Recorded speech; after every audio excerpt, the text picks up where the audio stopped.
I'm sorry. But I don't want to be an emperor. That's not my business. I don't want to rule or conquer anyone. I should like to help everyone if possible. Jew, Gentile, black man, white. We all want to help one another. Human beings are like that. We want to live by each other's happiness, not by each other's misery. We don't want to hate and despise one another. In this world, there's room for everyone, and the good earth is rich and can provide for everyone. The way of life can be free and beautiful, but we have lost the way. Greed has poisoned men's souls, has barricaded the world with hate, has goose-stepped us into misery and bloodshed. We have developed speed, but we have shut ourselves in. Machinery that gives abundance has left us in want. Our knowledge has made us cynical, our cleverness hard and unkind. We think too much and feel too little. More than machinery, we need humanity. More than cleverness, we need kindness and gentleness. Without these qualities, life will be violent, and all will be lost. The aeroplane and the radio have brought us closer together. The very nature of these inventions cries out for the goodness in men, cries out for universal brotherhood, for the unity of us all. Even now, my voice is reaching millions throughout the world, millions of despairing men, women, and little children, victims of a system that makes men torture and imprison innocent people.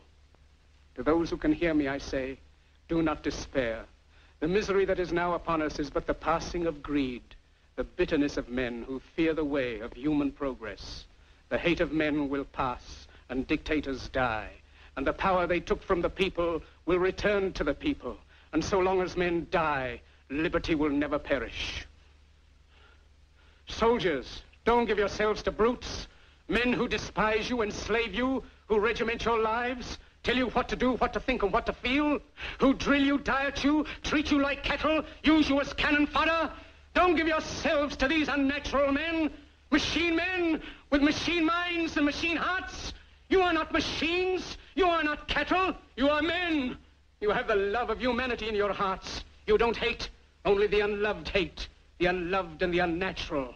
Soldiers, don't fight for slavery, fight for liberty. In the 17th chapter of St. Luke it is written, the kingdom of God is within man, not one man nor a group of men, but in all men, in you. You, the people, have the power to create machines, the power to create happiness. You, the people, have the power to make this life free and beautiful, to make this life a wonderful adventure. Then in the name of democracy, let us use that power. Let us all unite. Let us fight for a new world, a decent world, that will give men a chance to work, that will give youth a future and old age a security. By the promise of these things, brutes have risen to power, but they lie. They do not fulfill that promise. They never will. Dictators free themselves, but they enslave the people.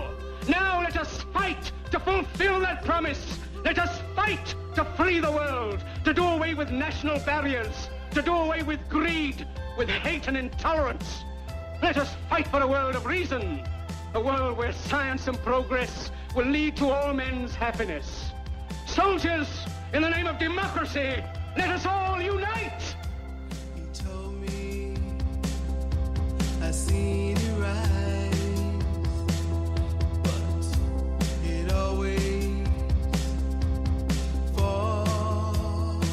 Man, isn't that a good song? I seen him come, I seen him go. He said, all things pass into the night. That's one of my favorites, you know. Oh no, sir. Of course, it's kind of a shame, really, in a way that everybody's going to be thinking of Silence of the Lambs. What was that? What was his character's name? Darn it, I can't remember his name. Yeah, man, that's a great song. This is one of the reasons why everything I upload sometimes gets booted off of YouTube, because it's all the copyright infringement. And I gotta tell you, okay, I need to stop that, or I'm just gonna shut up and listen to the music. But I'm not a radio station, and it's all copyright protected.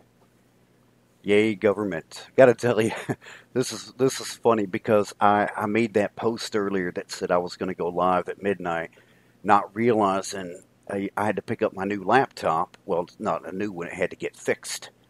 And the teleprompter app is on the other laptop. So now sitting here realizing I don't have anything. I mean, I've got everything, here, but not on the teleprompter, which makes it 1,000 times easier. But anyway, good Friday evening / Saturday morning, at least in the Eastern time zone. And this show was supposed to go up to, this podcast was going to the Demented Puppet Show. But again, I didn't click the right thing.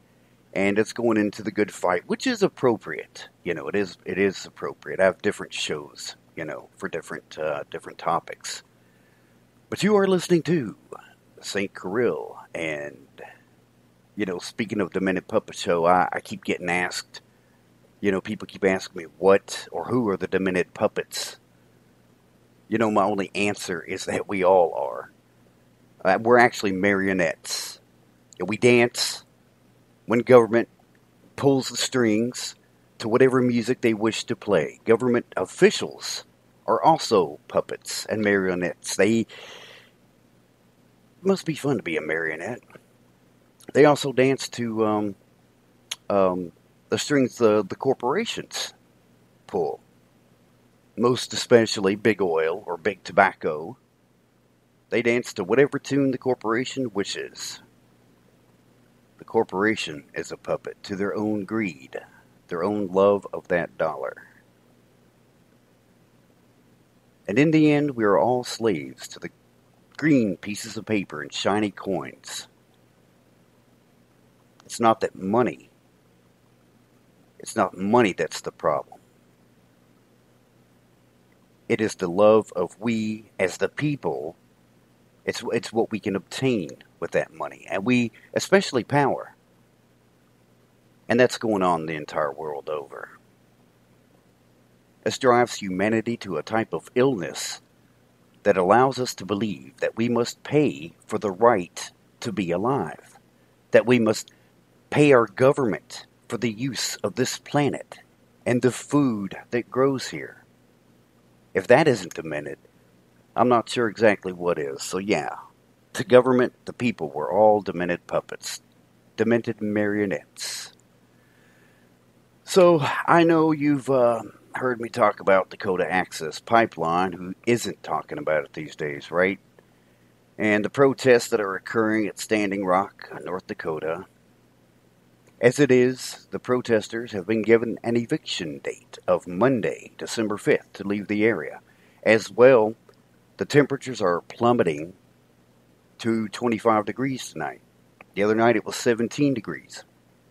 And the cops and the firemen were spraying mace and water on people in 17-degree weather. And I keep pointing out that if I were to do that, if I get somebody sick by throwing water on them and they develop pneumonia and die as a result, I can be charged with, at the very least, involuntary manslaughter. Why is it legal for the Calvary to do this? And there's a reason I call them that. But yes, Monday, the eviction date. Tomorrow's high is only 28, so it's already below freezing. I've been in Minnesota. They have similar winters, But see, these people who are dedicated to the cause, they're absolutely, completely dedicated. In fact, this weekend, at least 2,000 U.S. veterans are descending on the area to, quote, lock arms and form a human chain around the protesters, the water protectors. In fact, an interview with one I caught on MSNBC, this veteran says, their weapon is prayer. My weapon is my training. Now that means that this veteran is prepared to use the training he received when he joined the service to protect these protesters. And when you think about it, and to do this, you have to think not so much outside the box, but both within the box and without, which is its own philosophical journey. But you have to consider the box. You see, on the reservation, anyone in uniform or otherwise representing the U.S. government is of the the cavalry. I remember driving through Pipestone, and I'm sorry, I did drive through Pipestone, but Pine Ridge, Pipestone is in Minnesota, where we got to attend the Sundance. Slip of the tongue there. Yes, my heart is in Minnesota.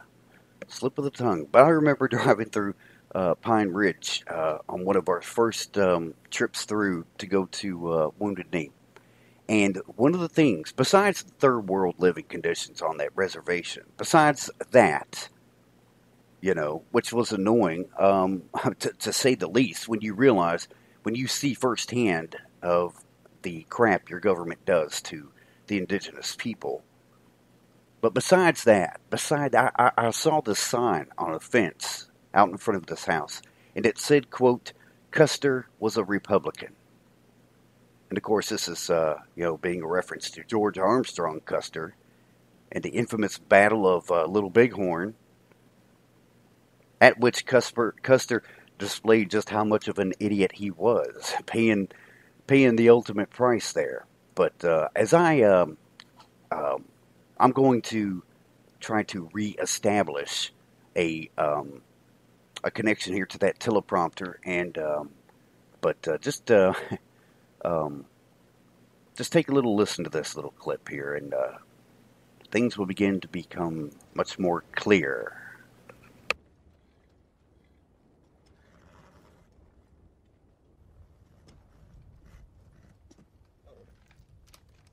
Sitting Bull requested this council. We await his words. Take your soldiers out of here. They scare the game away. Very well, sir. Tell me then, how far away should I take my men? You must take them out of our lands. What precisely are your lands? These are the lands where my people lived before you whites first came. I don't understand. We whites were not your first enemies. Why don't you demand back the land in Minnesota where the Chippewa and others forced you from years before? The Black Hills are sacred land given to my people by Wakantonka. Very convenient to cloak your claims in spiritualism.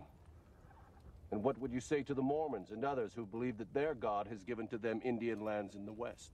I would say they should listen to Wakantonka.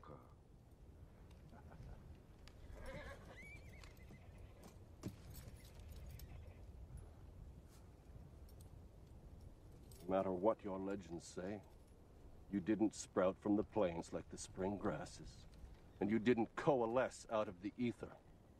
You came out of the Minnesota woodlands, armed to the teeth, and set upon your fellow man. You massacred the Kiowa, the Omaha, the Ponca, the Oto, and the Pawnee without mercy. And yet you claim the Black Hills as a private preserve bequeathed to you by the Great Spirit. And who gave us the guns and powder to kill our enemies? And who traded weapons to the Chippewa and others who drove us from our home? Chief Sitting Bull, the proposition that you were a peaceable people before the appearance of the white man is the most fanciful legend of all. You were killing each other for hundreds of moons before the first white stepped foot on this continent. You conquered those tribes, lusting for their game and their lands, just as we have now conquered you for no less noble a cause. This is your story of my people. This is the truth, not legend.